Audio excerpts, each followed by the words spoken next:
Bagaimana kabarnya hari ini?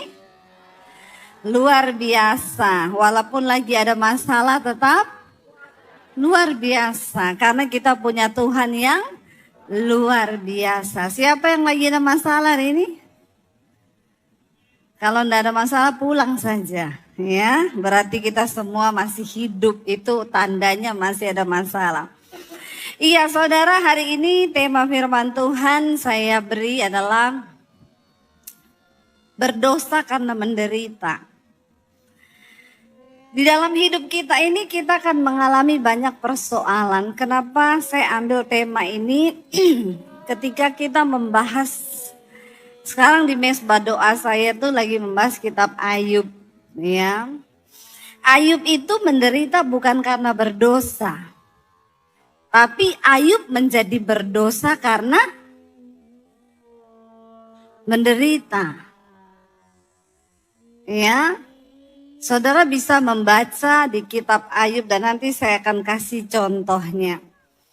Ya, Ayub menderita itu bukan karena dosa, memang Tuhan izinkan. Tapi karena menderita Ayub menjadi berdosa. Begini saudara, kita semua pasti akan menghadapi penderitaan dalam hidup ini. Dan semua kita itu punya pilihan untuk berespon bagaimana menghadapi setiap persoalan dalam hidup kita. Dan hari ini kita akan melihat dan kita akan belajar ya. Coba kita buka bersama. Kenapa Ayub menjadi berdosa? Karena penderitaan yang begitu berat ya. Kita baca Ayub pasal 30. Ayat 15 sampai ayat 31. Saudara, tidak ada orang di dunia ini yang menderita seperti Ayub penderitaannya. Apa yang sedang saudara hadapi hari ini? Mungkin saudara saya nggak punya duit bu. Usaha saya sedang gagal. Ya, tetapi dalam waktu bersamaan, ketika Tuhan mencabut pintu perlindungannya atas Ayub, saat itu juga Ayub bangkrut, hartanya diambil semua. Saat itu juga orang yang kasih tahu bahwa semua usahanya hilang, belum sempat selesai bicara, sudah datang satu orang lagi ngomong semua anak Ayub mati. Dalam waktu yang bersamaan semua habis dan Ayub merasakan penderitaan yang begitu hebat, bahkan dia mengalami sakit. Kita buka bersama yuk Ayub 30. Mulai ayat yang ke-15, baca bersama 1, 2, 3. Kedahsyatan ditimpakan kepadaku, kemuliaanku diterbangkan seperti oleh angin. Dan bahagiaku melayang hilang seperti awan. Oleh sebab itu jiwaku hancur ya, dan dalam diriku hari-hari kesengsaraan mencekam aku. Pada waktu malam tulang-tulangku seperti digerogoti dan rasa nyeri yang menusuk tak kunjung berhenti. Saudara pernah merasakan malam gak bisa tidur karena sakit? Mungkin rematik atau asam urat, nggak usah angkat tangan yang asam urat. Bertobat saja ya, jangan makan sembarangan, amin. Ya, jadi saudara kita ini kalau baru sakit asam urat aja tuh udah nggak bisa tidur, sakit kan? Atau ada yang pernah merasakan sakit gigi dan nggak bisa tidur? Itu nggak ada apa-apanya. Dengan apa yang dialami Ayub, dia berkata pada waktu malam tulang-tulangku itu seperti digerogoti. Ya, dan rasa nyeri yang menusuk tak kunjung berhenti. Saudara tolong membayangkan ya. Kalau kita itu membaca Alkitab itu, tolong rasakan seperti saudara yang mengalami itu. Biar kita bisa menjiwai ya. Oleh apa dikatakan? Oleh kekerasan yang tak terlawan, koyaklah pakaianku dan menggelambir sekelilingku seperti kemeja. Ia telah menghempaskan aku ke dalam lumpur, dan aku sudah menyerupai debu dan abu. Aku berseru minta tolong kepadamu, tetapi engkau tidak menjawab. Engkau berdiri menanti, tetapi engkau tidak menghiraukan aku. Ayub bilang, aku berdiri menanti, tapi engkau tidak menghiraukan aku. Sesuatu yang sangat memilukan adalah ketika kita ini menghadapi persoalan masalah dan kita rasa berdoa tapi Tuhan tidak jawab. Amin. Saudara pernah merasakan nggak? Saudara berdoa rasanya kok Tuhan tidak jawab ya doa saya? Saya kok nggak merasa Tuhan itu menolong, saya nggak merasa Tuhan ngomong apa-apa, saya nggak merasa Tuhan itu melakukan sesuatu kepada saya. Ada yang pernah merasakan begitu? Banyak ya, karena banyak orang sampai hari ini masih WA ke saya, Bu, saya sudah berdoa, saya sudah puasa, saya sudah begini, tapi kok Tuhan tidak menjawab. Dan Ayub berkata, aku berseru minta tolong kepadamu, tapi engkau tidak menjawab. Aku berdiri menanti, tapi engkau tidak menghiraukan aku. Adalah satu perasaan yang paling membunuh iman ketika kita merasa bahwa Tuhan tidak menghiraukan kita, saudara. Apalagi ketika kita sudah merasa saya ke gereja, saya tidak melakukan kesalahan, saya tidak pantas untuk dihukum. Itu yang Ayub rasakan. Ini dosa Ayub yang luar biasa. Baca bersama ayat yang berikutnya. Ayub bilang apa di sana? Engkau menjadi kejam terhadap aku dan engkau memusuhi aku. Dengan kekuatan tanganmu engkau mengangkat aku ke atas angin. Lalu engkau melayangkan apa di sana dikatakan? Ya, dan engkau melayangkan aku dan menghancurkan aku di dalam angin ribut. Saudara, dosa yang luar biasa adalah ketika kita menuduh Tuhan itu jahat. Karena tidak ada kejahatan di dalam Tuhan. Tidak ada rencana Tuhan yang jahat bagi kita. Jangan sampai karena penderitaan kita ini menjadi berdosa di hadapan Tuhan. Ya, Ayub menjadi berdosa sebab apa? Yang tadinya dia berkata Tuhan itu ajaib, Tuhan itu baik, Tuhan itu dahsyat. Di penderitaan pertama, Ayub masih memuji Tuhan. Tapi ketika dia sudah masuk pada penderitaan yang luar biasa, yaitu berhadapan dengan kesakitan di dalam daging. Banyak orang lulus ketika menghadapi pencobaan keuangan. Uangnya diambil, semua diambil, masih bisa lulus karena itu berada di luar diri. Tapi ketika sesuatu yang dalam diri kita itu yang diuji, yaitu kesehatan.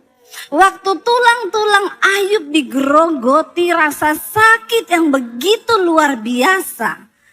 Itu sering kali yang membuat kita pada akhirnya menuduh Tuhan itu jahat.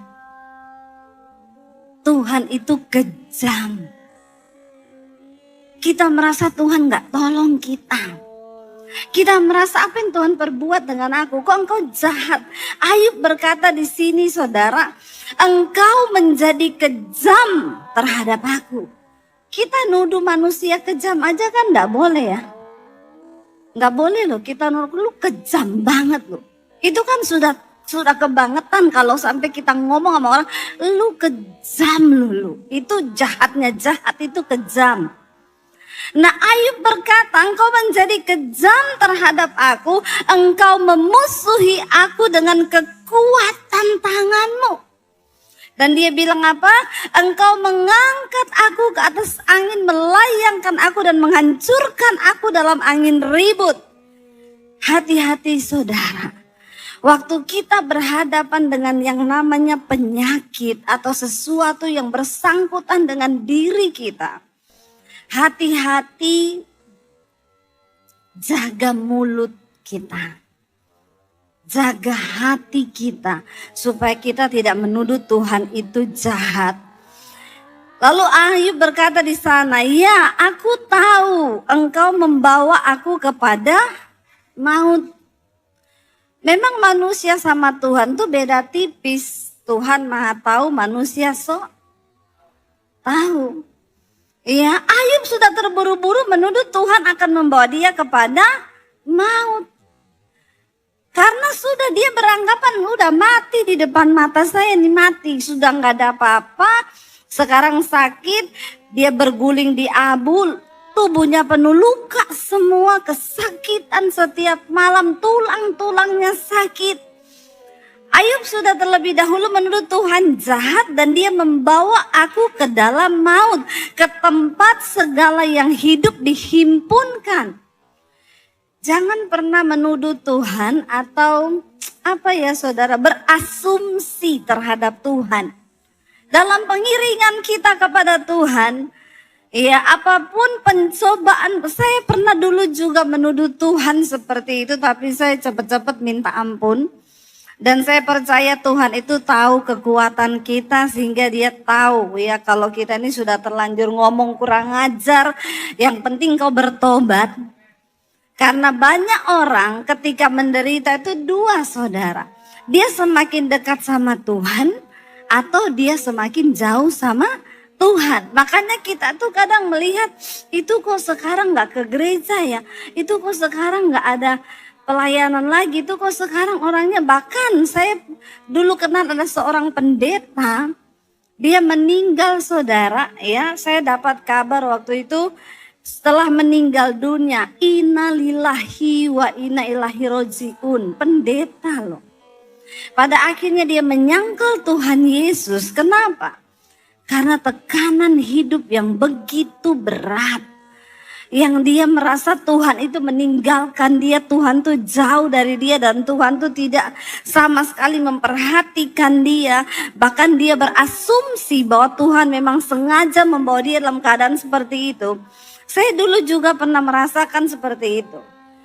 Waktu ketika itu kami sudah melayani Tuhan ya, bertubi-tubi saya pernah bersaksi. Saya dirampok, rumah kami dirampok saudara, itu barang hilang, semua handphone hilang, laptop hilang semua. Aduh rasanya berat bagi saya bilang begini, Tuhan ini rumahnya tetangga saya yang tidak bertobat banyak loh, banyak. Loh bener gak? Kita punya pikiran kan begitu toh? Lah kok rumah kami loh yang dimasukin loh. Saya ini hamba Tuhan loh. Ya. Dan saya mau bersaksi apa gitu loh. Kan orang Kristen tuh suka begini, apalagi kalau saya bersaksi ya di Jakarta ini, bukan di Surabaya. GSJS beda. Insya Allah. Ya orang tuh lebih suka kalau saya bersaksi nih, saudara saya bangun pagi jam 6, saya buka pagar, ada maling tergantung di pagar saya. Ternyata maling itu mau masuk rumah dan Tuhan cegah, bajunya kesangkut. Jadi dia tergantung semalam-malaman gak bisa turun. Itu jemaat kan tepuk tangan tuh. Pasti dahsyat Tuhan, hebat. Tapi kalau saya bersaksi, saudara tadi malam rumah saya kemasukan maling, barang-barang hilang itu hampir 100 jutaan lebih yang hilang. Lalu orang akan berkata, katanya pendeta. Nggak doa ya, nggak dilindungi Tuhan ya. Masa rumahnya kemalingan, masa barang-barangnya dicuri orang, ini pasti pendeta terkutuk. Nggak usah tepuk tangan. Awas kalau ada tepuk tangan langsung pulang saya keluar dari sini. Ya, iya nggak saudara? Ya, orang di Indonesia ini, Kristen di Indonesia ini lebih suka kesaksian-kesaksian yang heboh, yang diluputkan. Ya kayaknya kalau kita menderita, kita tertekan tuh ada kutuk, ada dosa ini. Seminggu kemudian saya belum terjawab kenapa Tuhan izinkan maling masuk ke rumah saya. Dan kecenderungan kita manusia ketika kita menghadapi persoalan, kita nih keponya minta ampun. Kita pengen Tuhan tuh jawab, kenapa Tuhan? Kenapa kau izinkan maling itu masuk? Jawab aku Tuhan. Ya Pak ya? Termasuk jemaat GSJS nih. Kepo semua sama Tuhan toh.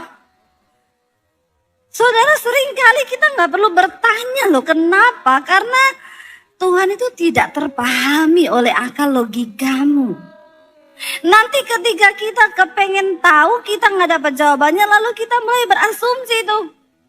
Ya Tuhan tuh kayaknya begini. Nah saya belum terjawab. Saya cecer Tuhan terus tuh. Kenapa Tuhan? Kenapa? Kasih saya jawabannya.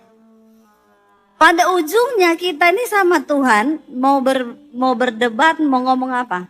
Nggak ada alasan loh. Tidak ada alasan kau itu melakukan hal itu kepada saya. Karena kita berpikir kalau ikut Tuhan tuh enak, ikut Tuhan tuh pokoknya semua dilindungi, kita mau kepleset nggak jadi, ya enggak? Ya. Kita mau apa pokoknya itu semua ya sudah luar biasa. Seminggu kemudian belum terjawab pertanyaan saya. Kami tabrakan satu keluarga. Ya masih mau bayar tol, mau pelayanan loh. Tiba-tiba bus laju prima dari belakang. Lajunya benar-benar prima. Ya, mobil kami dihajar, mobil terbalik ke sebelah jalur sebelah. Ya rusak sampai 80% mobil kami. Itu kalau dilihat enggak selamat orang yang ada di dalam. Tapi kami satu keluarga selamat. Tidak ada darah setetes pun. Enggak ada. Tapi mobil hancur dan tabrakan. Kan harusnya tidak. Amin. Kan harusnya mobil enggak hancur, harusnya tidak terjadi seperti itu. Harusnya ya ada mobil laju prima remblong, dia mau nabrak kami, Tuhan belokin, dia nabraknya pos pembayaran tol gitu ya. Jangan kami dong, itu kan ceritanya sesuai alur di otak saya, itu kan harusnya begitu. Supaya kalau saya bersaksi, itu kalau dilihat tayangan CCTV harusnya mobil kami yang kena. Tapi Tuhan luputkan, dia tabrak pos pembayaran tol. Lalu jemaat tepuk tangan toh. Lah masalahnya, kok ya mobil itu remnya belum menghajar mobil kami. Rusak 80% hancurnya. Asuransi nggak mau ganti. Saya dapat WA. Bu Debi, saya dengar ibu kecelakaan satu keluarga ya. Iya, introspeksi diri Bu. Ibu baru kemalingan minggu lalu toh. Kok sekarang tabrakan? Introspeksi diri. Haleluya kan Pak? Haleluya loh, benar. Lebih baik kau tidak usah WA saya daripada kau WA saya. Perkataanmu itu setajam silet. Kadang orang Kristen itu mau berusaha, mau biar terlihat bijak. Tapi ternyata perkataannya itu yaitu merobek sampai ke jantung. Lu gak usah ngomong saya introspeksi, saya sudah introspeksi. Belum selesai introspeksi saya dari saya kemalingan sudah mengalami juga hal yang begitu. Saya bertanya, itu perasaan ini benar saya alami kayak Ayub. Tuhan, kau kejam. Engkau jahat Tuhan. Dan itu ternyata perasaan yang paling membunuh iman kita kepada Tuhan. Saya merasa ditinggalkan. Saya merasa bahkan orang-orang gak ada yang peduli. Bahkan keluarga saya sendiri itu WA. Bertanya loh sama Tuhan, introspeksi. Dari jemaat, dari keluarga semua suruh saya introspeksi diri. Itu berat saudara. Setiap hari saya menangis dan bertanya, kenapa Tuhan, kenapa Tuhan, kenapa Tuhan, kenapa? Masalahnya saya tidak lagi selingkuh. Masalahnya saya nggak lagi utang orang tuh saya nggak bayar gitu. Kalau saya itu utang orang nggak bayar, saya selingkuh, saya tabrakan gitu. Tuhan ampuni Tuhan, aku tahu Tuhan kau marah karena aku selingkuh Tuhan. Kan ada alasannya gitu. Tapi saya merasa hari-hari itu saya lagi dekat sama Tuhan. Suami saya malam itu sebelum kami pelayanan, dia penyembahan sampai jam 3 pagi main keyboard. Ya, saya juga di mobil kami berdoa. Bahkan saudara itu mobil waktu tabrakan terbalik begitu. Suami saya ngambil barang-barang di dalam mobil, itu lagunya masih hidup. Lagunya apa saudara? Ku bersyukur selalu sebab Engkau yang mengasihiku. Nyelekit enggak? Kecuali kita ambil barang sambil dengar lagu di mobil saya. Abang ini lihat-lihat bodiku yang seksi. Kayaknya pantas gitu. Nggak usah tepuk tangan. Iya kan? Ini lagu rohani, kurang apa coba? Kurang rohani apa? Di mobil kami nyanyi lagu-lagu rohani. Anak-anak nyanyi, saya nyanyi suara 3, suami suara 2. Bagi suara kita konser di mobil. Kurang apa coba? Kami berusaha untuk, saya bilang Tuhan kenapa engkau jahat sama kami sekeluarga. Udah penghakiman dari mana-mana. Setelah itu, ya mobil kami dari asuransi tidak diganti, cuma diganti 4 juta.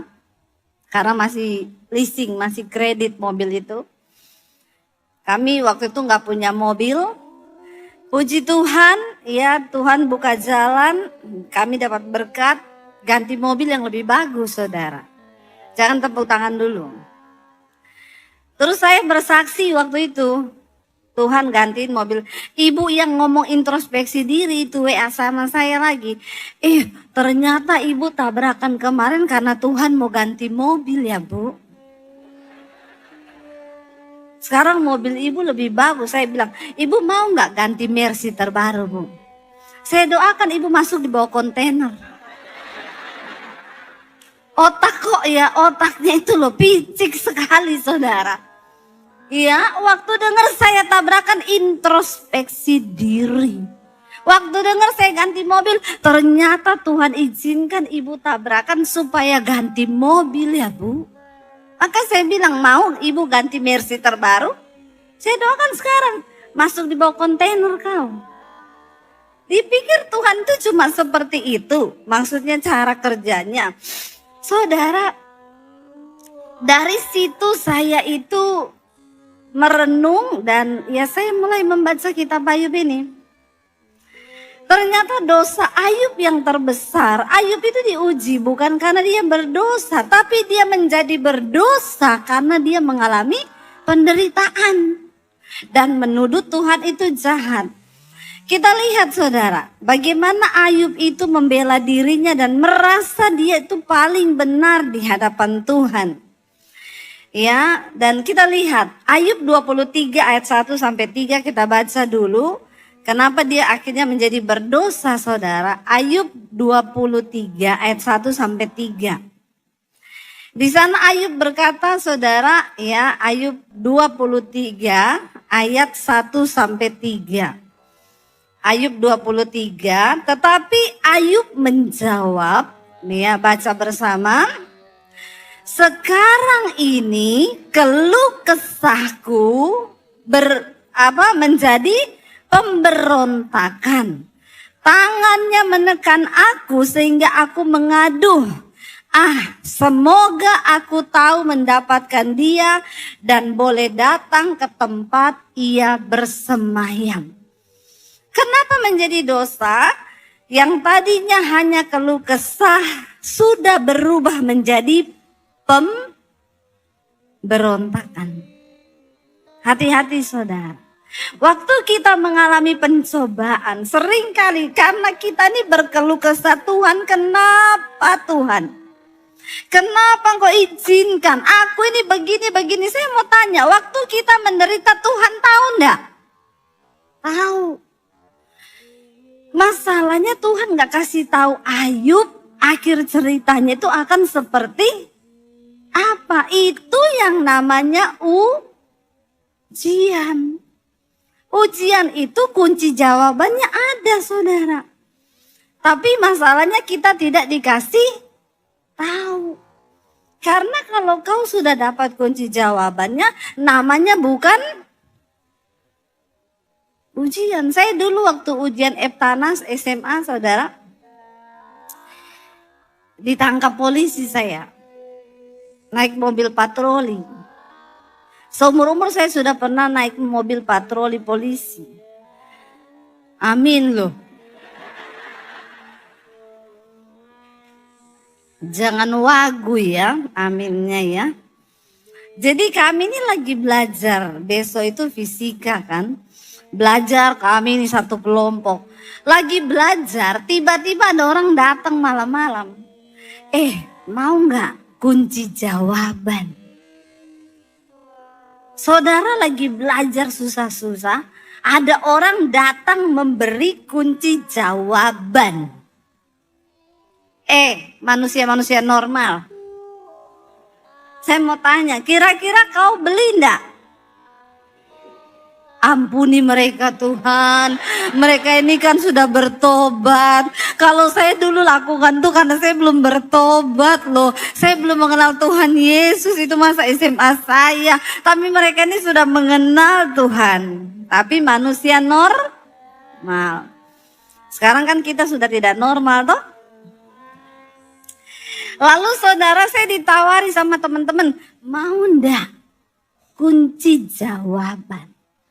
Karena setiap manusia itu kalau ada ujian, kita ini selalu pengen tahu jawaban dari ujian itu tuh. Nah ini dijual saudara. Saya sama teman-teman saya, ayo usahakan duit, yuk jual. Zaman itu berapa ratus ribu gitu loh. Kita kumpul duit, beli kunci jawaban. Kita belajar saudara. Besok ketika kita ujian Eptanas, tinggal lingkar. Gak perlu mikir. Karena sudah tahu kunci. Selesai ujian diumumkan. Pengumuman, ada beberapa siswa yang dicari polisi. Kita kaget, kenapa ya? Karena ketahuan kemarin ada yang curi kunci jawaban Eptanas di satu sekolah dan dijual. Orangnya ini sudah ketangkap, lalu dia buka mulut siapa-siapa yang beli. Dan nama-nama yang dipanggil tolong keluar temui polisi. Debbie Basir. Jangan tepuk tangan. Jangan Pak. Itu masa lalu. Kita dikeluarin naik mobil patroli keliling kota saudara. Amin loh. Bertobat loh ya. Naik mobil patroli sampai di kantor polisi, turun. Kita turun. Ditanya sama polisinya, kalian tahu enggak salahmu itu apa? Saya balas tanya, Pak kalau Bapak jadi kami, Tolong Bapak jawab dengan jujur. Kalau Bapak jadi saya, Bapak belajar susah-susah, ada orang datang jual kunci jawaban, Bapak beli enggak? Dia bilang, iya juga sih. Ya, karena memang manusia itu, ya iya dong, kita kalau ujian kan biar nggak usah pakai mikir, nggak usah berat, udah tahu. Saya mau tanya, kalau Tuhan udah kasih tahu Ayub, tenang Ayub, ini cuma ujian.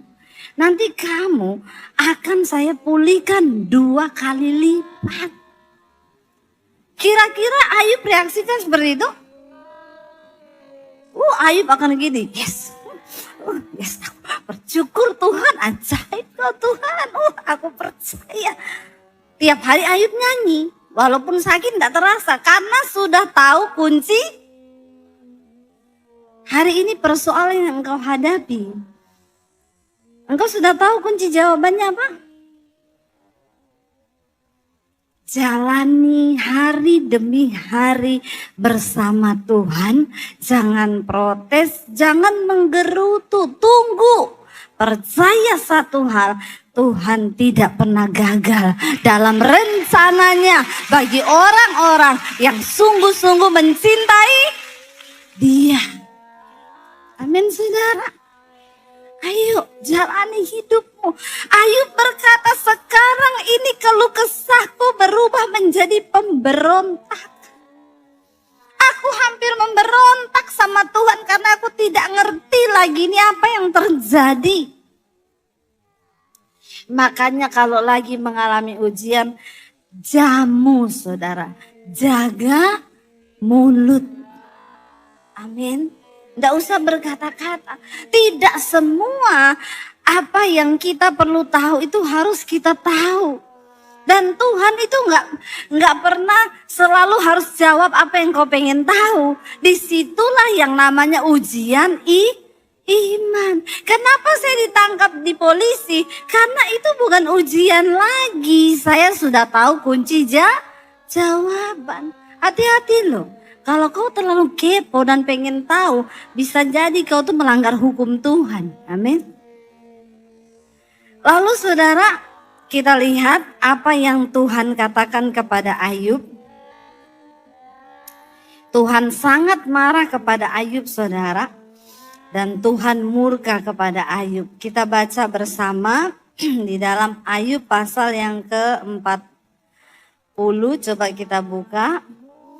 Ketika Tuhan murka saudara, itu luar biasa ya.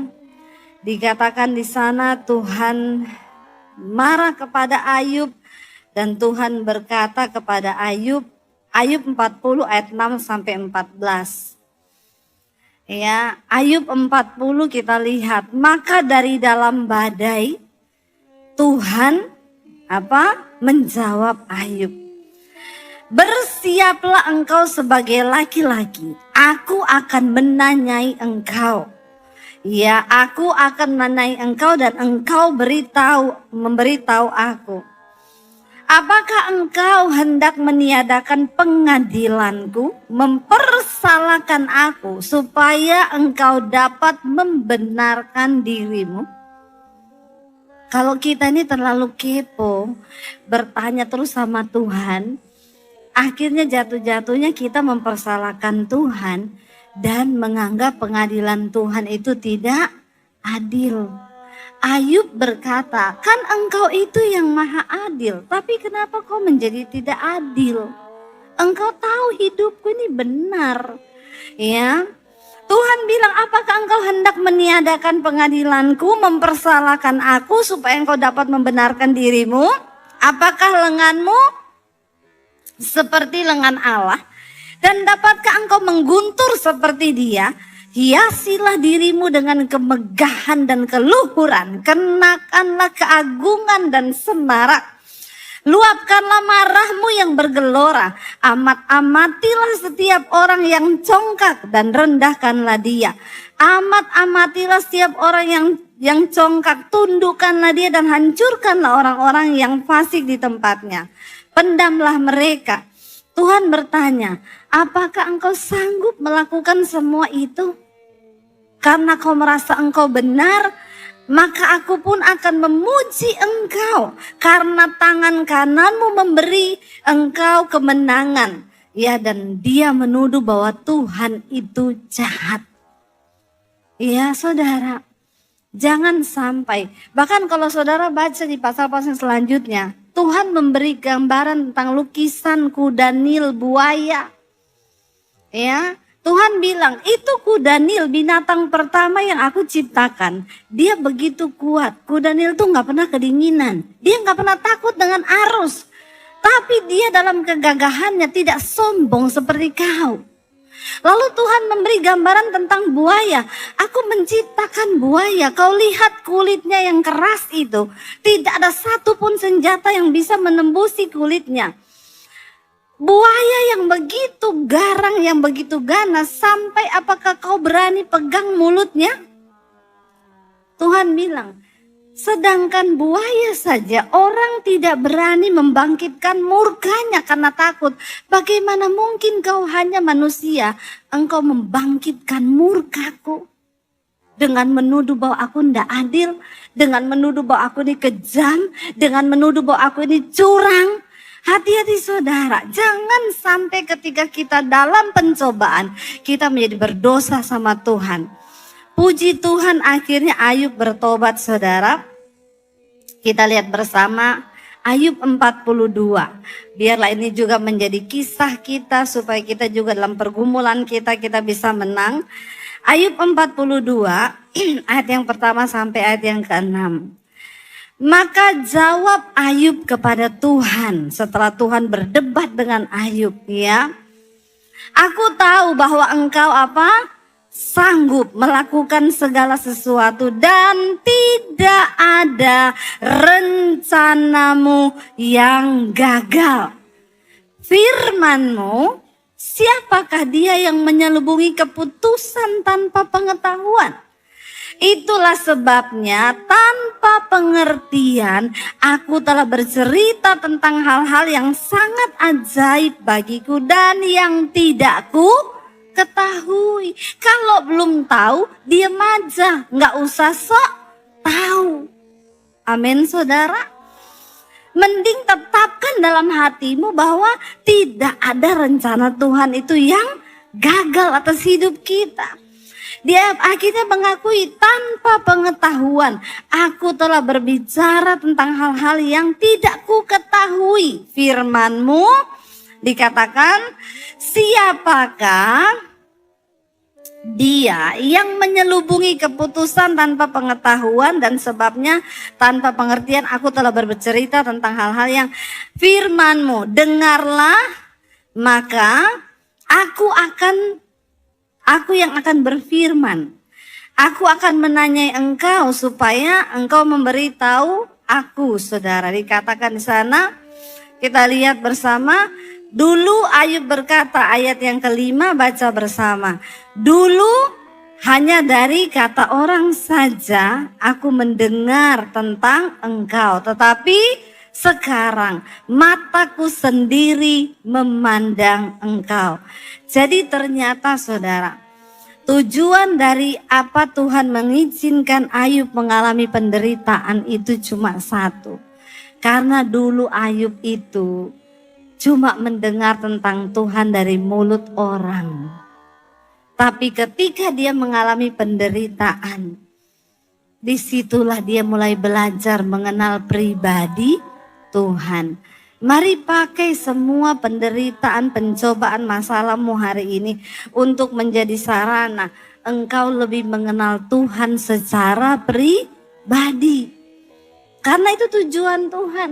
Jangan hanya duduk manis diam gereja setiap hari Minggu. Tapi alami perjumpaan pribadi dengan Tuhan. Kenali Tuhan dalam hidupmu. Mari pegang tangan Tuhan. Jangan lagi bertanya tentang A, B, C, dan D. Waktu kita sedang mengalami pencobaan, mending duduk diam di kaki Tuhan. Dan bilang, Tuhan, beri aku kekuatan untuk menjalani setiap proses hidupku. Karena aku tahu seringkali banyak hal tidak aku pahami. Bagianku adalah mempercayai Engkau dalam rencanamu yang tidak pernah gagal. Amin saudara. Apapun pencobaan yang sedang kita hadapi hari ini, mari kita tetapkan hati kita untuk tetap percaya. Tidak usah bertanya, tidak usah ragukan Tuhan. Tapi bilang, Tuhan kami mau belajar mengikuti jejakmu dalam hidup kami, mengikuti rencanamu bagi kami. Dulu saya pernah bertanya, kenapa Tuhan? Kenapa saya percaya Engkau lalu saya diusir dari rumah? Kenapa saya menerima Engkau lalu hidup saya menderita? Tapi hari ini saudara, saya malah berbalik mensyukuri semua yang pernah Tuhan izinkan terjadi. Saya dan suami sekarang berkata, kalau Tuhan tidak memproses kita dulu, kalau kita tidak menderita dulu begitu hebat, maka kita tidak akan melihat kemuliaan yang hari ini bisa kita dapatkan. Dan itu semua hanya karena Tuhan. Saya undang para imam musik maju ke depan. Mari kita mau berkata kepada Tuhan hari ini saudara. Lagu ini sangat menjadi berkat ketika saya merasa sudah kehilangan suami dan anak-anak. Waktu kisah dulu kami berangkat ke Israel dan pesawatnya rusak. Saya sudah ada di Jordan. Suami dan anak-anak saya harus terbang dengan pesawat yang rusak itu. Di situ saya berpikir bahwa ya kalau suami saya mati, anak-anak saya mati, saya tinggal sendirian. Maka saya akan mengabdikan hidup saya pasti ke Bandungan, ke sekolah misi saya. Dan saya akan menghabiskan masa tua dan masa sampai mati saya. Tapi saya bilang Tuhan, saya nggak akan bertanya kenapa, dan kenapa. Tapi saya hanya berusaha untuk menerima semua rencana Tuhan. Karena waktu mereka berangkat pakai pesawat rusak itu, ya di pikiran saya pesawat itu akan jatuh. Penerbangan 8 jam. Saya sudah berpikir mereka akan mati. Ya itulah kita manusia ya. Tapi ternyata enggak mati. Dan saya sudah berpikir itu mati. Jangan mendahului Tuhan dalam segala keputusan.